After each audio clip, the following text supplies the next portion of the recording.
Hello again, my friends from Nu Skin. Thank you for joining me here at Nu Skin Live Virtual Expo. For those of you who caught my first video, you'll know that I talked about how our brain orients us towards what we're familiar and comfortable, what we're used to doing, and it doesn't like it when we try to do new unknown things. But being innovative, though, is about overriding this natural instinct and allowing our curiosity to come out and challenge ourselves. So I want to talk about the process of being innovative by focusing not on just using a latest technology or changing for the sake of changing, but on solving problems that our clients face in a way that no one else is doing, and using repetition to keep trying different ideas until good ones emerge. And being comfortable that most of our ideas may fail before we can finally discover the breakthrough ones. So, you might recall, right, that I had to build an airline from scratch in 2007. And one of the reasons AirAsia X had to be created as a separate airline is because AirAsia did not believe in the viability of going long haul, right? They had been a successful low-cost carrier in Southeast Asia, and once they became successful, they became unwilling to challenge what made them successful in the past, right? So we want to keep doing what has made us successful in the past. And even the Singapore Airlines CEO in 2007, when he heard this crazy idea of building a long-haul low-cost airline, he dismissed it, right? He said it wouldn't work, right? So let's use one example about challenging common beliefs, right? So normally, a low-cost airline, when they think about seats and passengers, right? Some of you may recall, if you were traveling back in 2007, that low-cost carriers did not have seat assignments, right? There were no seat numbers on your boarding pass, right? You had to rush on board and grab whatever seats were available. Why? Because they believed then, right? This made passengers board faster, right? That was how the giants in the low-cost airline model operated. Southwest Airlines in the US, EasyJet and Ryanair in Europe, and AirAsia, Tiger, Cebu Pacific all operated that way, right? And the way AirAsia, for example, made extra money was to charge passengers who wanted to be first in line to board with a service called express boarding, right? So, but if you did not want to pay, you're going to have to be boarding later. So when I started AirAsia X, I felt this wasn't the best customer experience, especially on a long-haul airline, right? Someone like me, for example, I've got a small bladder. I really always want to prefer the aisle seat so that I have good access to the lavatory. Some other people may prefer the window seat so that they can rest against it and also look at the nice views, while other people may want to make sure that the family of four is always sitting together. Or some, they may even want to make sure that mother-in-law is at least 7 rows behind. So we introduced seat assignments, where you can choose your seat if you're willing to pay a small fee. But even if you did not want to pay, you'll still get a seat assignment when you check in, so that the boarding process is more civilized and everyone has a seat waiting for them.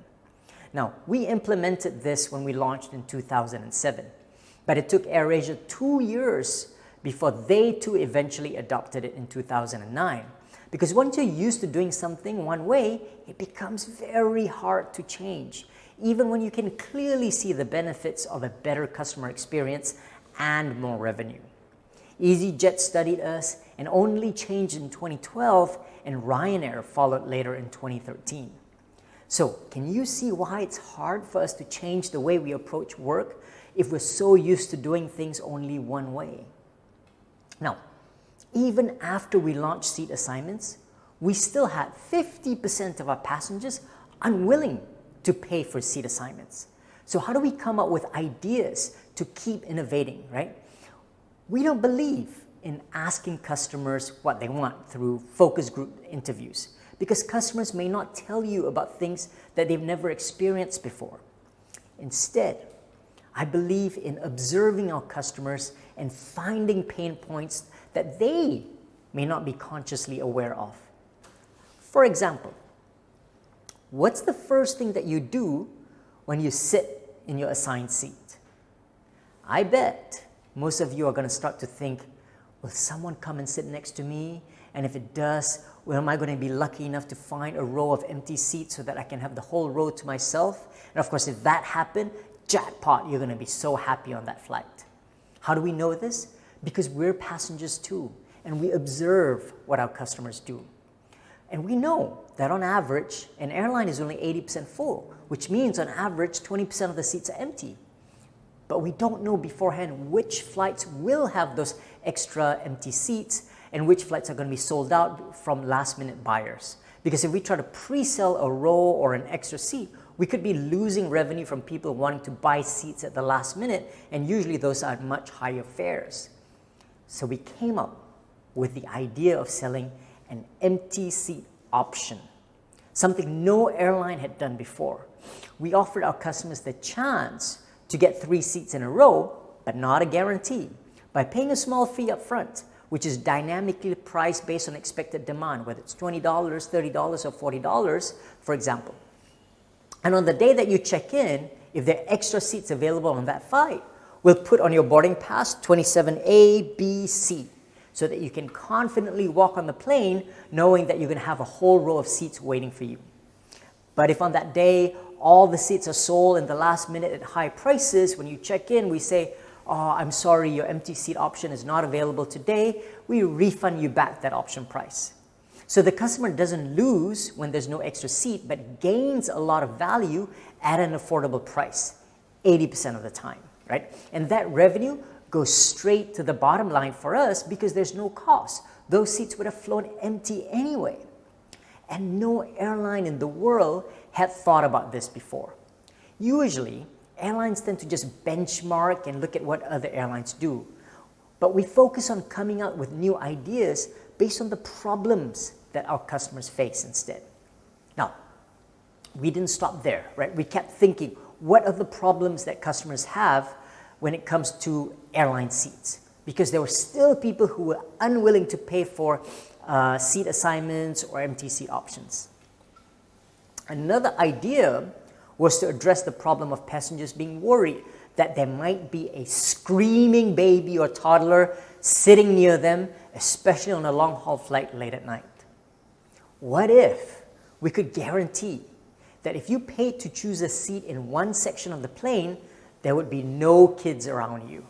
We created the world's first quiet zone where no children under 12 were allowed in this front section of economy seats.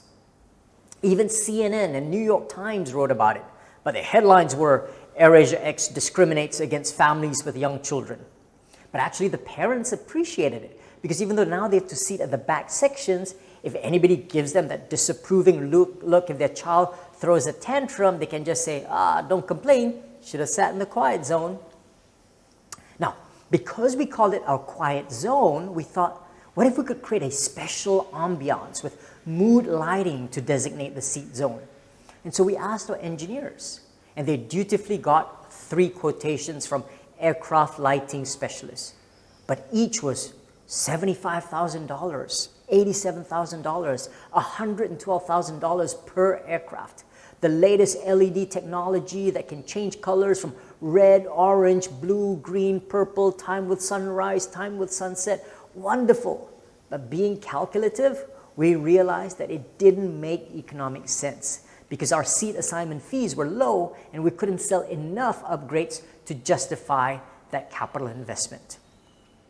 But ours was a culture where we shared a challenge openly across the whole organization. And the technicians, they heard about this, right? And they came up to me and they said, "Hey boss, we have an idea. We go to hardware store and we buy colored wrapping paper and we wrap the fluorescent bulbs. And so we created this calming blue effect for just a few dollars." Now, I have to clarify, because it's not a straightforward process, because the airline industry, everything is highly regulated. You need Civil Aviation Authority approval just to put a sticker in the toilet. So we had to pass multiple tests, including a burn test to make sure that the colored wrapping was not flammable. We had to pass a brightness test because if there was an emergency, there's not enough time for the flight attendants to unwrap the light bulbs.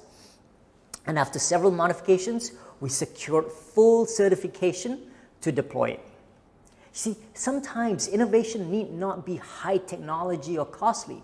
It can come from basic ideas provided we're willing to challenge conventional thinking.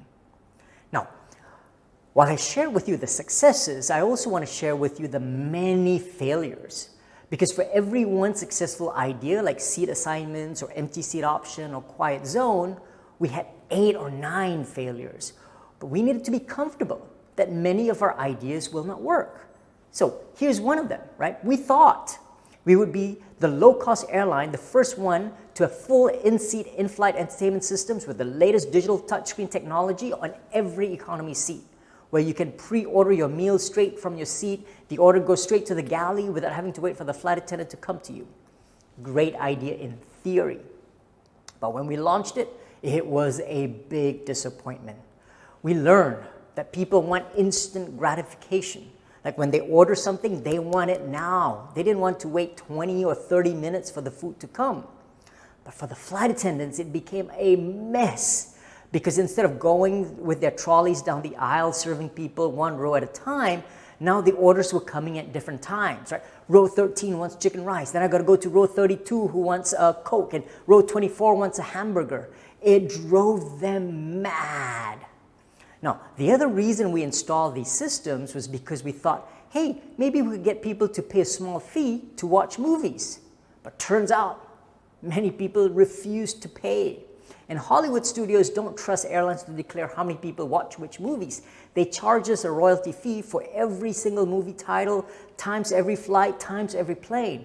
Right? So we start with this huge fixed cost, and we couldn't find enough ways to generate enough take-up. Because our Asian customers, they would rather stare at that screen, where the plane goes around the globe for 8 hours instead of just paying $10 to watch movies. So we decided to scrap the whole system. It was a $12 million write-off, but no one was fired. We didn't waste time or energy to blame each other.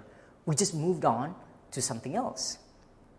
And so what I keep telling my team, though, is it's not about being afraid of failing, but even more importantly is we must be afraid of success. Success can lull us into complacency. We need to be humble. If an idea works, we can't rest on our laurels. We've got to move on to the next thing. Remember what I said earlier about how in 2007, the CEO of Singapore Airlines dismissed the idea of a long-haul low-cost airline, whether it will work or not? Well, you got to give them credit because they studied us carefully, and 5 years later, they launched their own low-cost, long-haul airline. And everything we did, they would quickly replicate it. Remember Quiet Zone? Well, less than a year after we launched it, they launched Scoot in Silence, no children under 12. And when I saw their ad, I noticed, multicolored lights. Well, I know how much that cost them. And so I have to keep reminding my team all the time. The only advantage we have as a small startup is our speed and agility. Bigger players like Singapore Airlines, they're always going to have more capital, more established brand, deeper distribution, a larger customer base. But whatever we do, they can quickly replicate it. But that's okay, because as long as they're copying us, they will always be behind us. As long as we keep innovating, we're always going to be ahead of them. With speed, what big companies do in 1 year, we have to do every week, because great ideas don't come from once a year brainstorming or strategic planning. We have to challenge ourselves to be innovative every single week. And we do this by asking ourselves 3 powerful questions each Friday. Number 1, what went well this week? Great, let's keep doing that. Number 2, what didn't go well? What went wrong? Okay, let's stop doing that. And the most important question is, what do we learn from our customers, our competition, the government, changes in technology, that we're going to try one new idea next week? We challenge ourselves to do one new thing every single week, because the only way to discover a great idea is we first go through 19 bad ideas first, and we learn from each one of them. So Team Nu Skin, it's a brave new world out there. What has worked for you in the past may not continue to work for you in the future. And if you're unwilling to change, then someone else may be lurking to try the new things and discover new ways to serve your customers better. So stay curious, move fast, learn from failures, and mostly, remain humble and hungry. Thank you.